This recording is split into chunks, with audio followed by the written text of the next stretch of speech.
Hey guys, how's it going? Michael Troy here. Today we're looking at Fight Girls number 5 by Frank Cho, the epic conclusion to this 5-issue miniseries from AWA Publishing.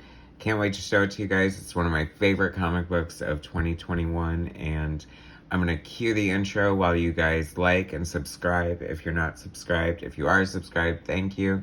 So I'll be right back. MichaelFitzTroytv Comic book art critiques. Snark, talk, and sarcastic ways. Levels and geeky gaze. Aliens, comics, rule the day. Hurry up and turn that page. MichaelFitzTroy. All right, so here we go. Like I said, this is one of my favorite series of 2021. Artists, writers, and artisans. The weirdest name for a comic book company, but whatever. I don't know. AWA. It kind of sounds like NWA. But not really. But kind of. Anyway, I'm not going to dwell on that.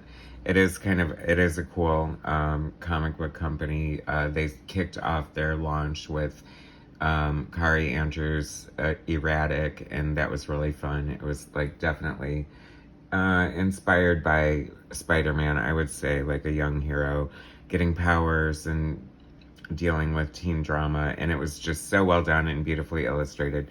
And this is cut from the same cloth in that fashion. I love Frank Cho's art. He's been around forever. He just celebrated his 50th birthday. Happy birthday, Frank Cho. I know that, cheesecake art and pinup art is probably not so popular as it used to be. And you would think you'd have to worry about a little bit of sexism going on here.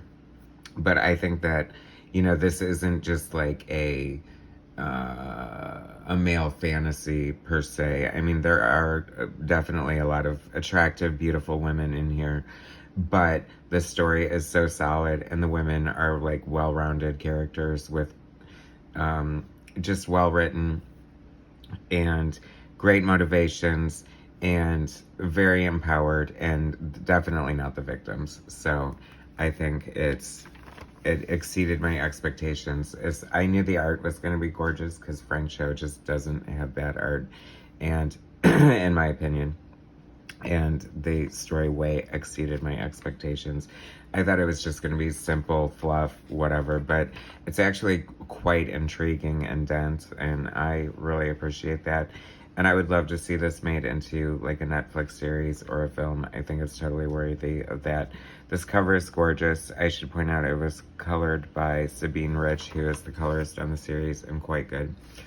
Here's an ad for a book that looks pretty interesting. It's Knighted by Greg Hurwitz and Mark Texeira. I love Mark Texeira's art. It's really great to see him doing something. I feel like I haven't seen him in a hot minute.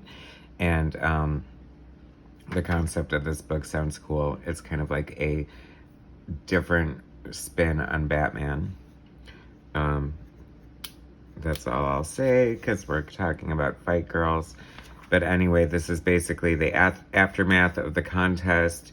They're fighting it's basically kind of like a reality show set in some other world, where they're fighting to become the new queen of the, the new queen. So they have these 4 different contests. They're fighting for the crown, 10 women, 4 challengers, 1 crown. So it's kind of like Survivor, but it's all hot babes, and they're playing to be the next queen of this country or planet or whatever the hell's going on. And I did worry, the woman's getting into stirrups here, and trying not to spoil too much, whatever. At this point, this is the final issue of the series, so maybe if you don't want to know too much about it, like, tune out. But anyway, when she got in stirrups, I was like, oh no, this is my worst fear happening.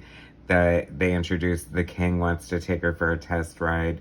And I don't know, I'm just saying, I don't know. I don't want to say who I feel like he could possibly be based on, but this sort of orange blonde hair and this big repulsive body, and the fact that he's like a sexist pig who is trying to force himself on a woman.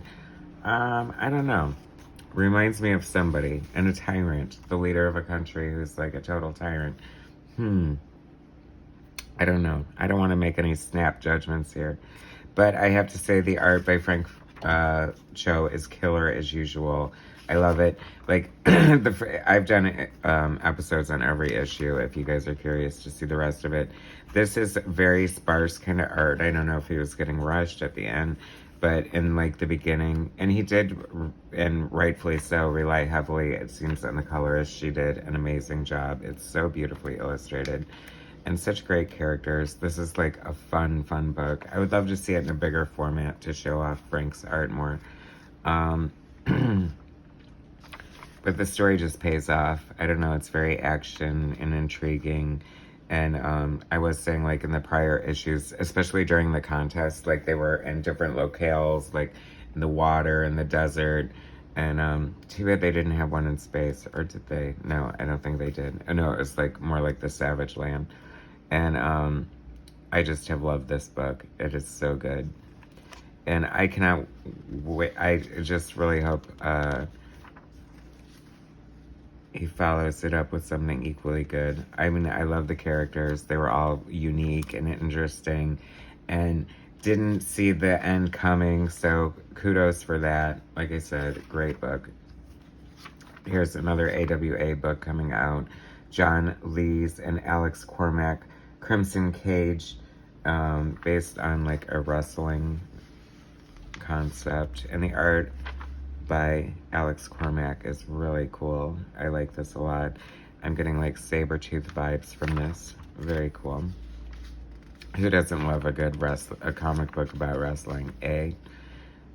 Axel Alonso is like the chief creative officer of the company. Marvel Knights, what else? Vertigo, of course. So this is definitely sort of like in the Vertigo vein, but like good. And there's a good superhero mix, and just, I love this company. I think they're great. You should definitely check out AWA, Fight Girls, Frank Cho, one of my favorite books of the year. Thanks for watching. Please subscribe to my channel, hit like, share my content, and I'll bring you some more later. Thanks, guys.